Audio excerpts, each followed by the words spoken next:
You look for companies that have something unique. Like an example would be Toys R Us when I first found that. You know, they only had 7 or 8 stores. You said to yourself, this concept could have 200 or 300 stores. Now, by nature, some of those companies might be very boring. Well, yeah, that's terrific. That's great. Companies that are boring are wonderful for me. I've done well with companies like Dunkin' Donuts. Well, companies like that, they're very easy to understand. No one's going to invent a better donut somewhere at MIT. You don't have to worry about Korean imports. How do you analyze a Dunkin' Donuts company? Well, there's a company that upgraded their stores. It spent a lot of time on the quality of their product. They really spent a lot of time to have a china cup. Their cup was worth over $1 instead of just having a piece of paper or a plastic cup. They said, we want to deliver something very good to the consumer.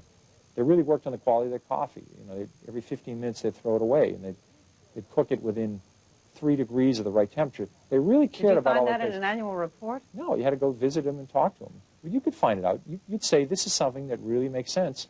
And the nice thing about it is, if somebody comes up with a good donut system, and they really have a great concept, it's in the state of Washington, it's not going to affect Dunkin' Donuts if they're located in Virginia, if they're located in Massachusetts.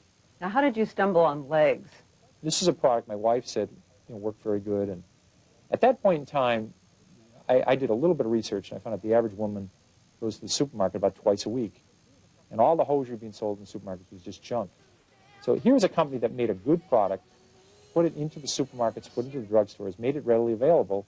It was an incredible success. It was the most successful product of the 1970s after Pampers. But Pampers was part of a very big company called Procter & Gamble. This is part of a relatively small company called Hanes. So the stock was a huge success. It was eventually bought out by Consolidated Foods, a company who's now called Sara Lee. If it wasn't bought out, I think it would have been a 100-bagger instead of just a 10-bagger. It was a big success. At what point do you decide in a company to cut your losses? It's only if the company's doing poorly. If you bought a company because you thought this new product was going to work, or the aluminum industry was turning around and you know something about the aluminum industry, if all of a sudden the product isn't working or the industry's getting worse, if you're wrong in the fundamentals, then you sell.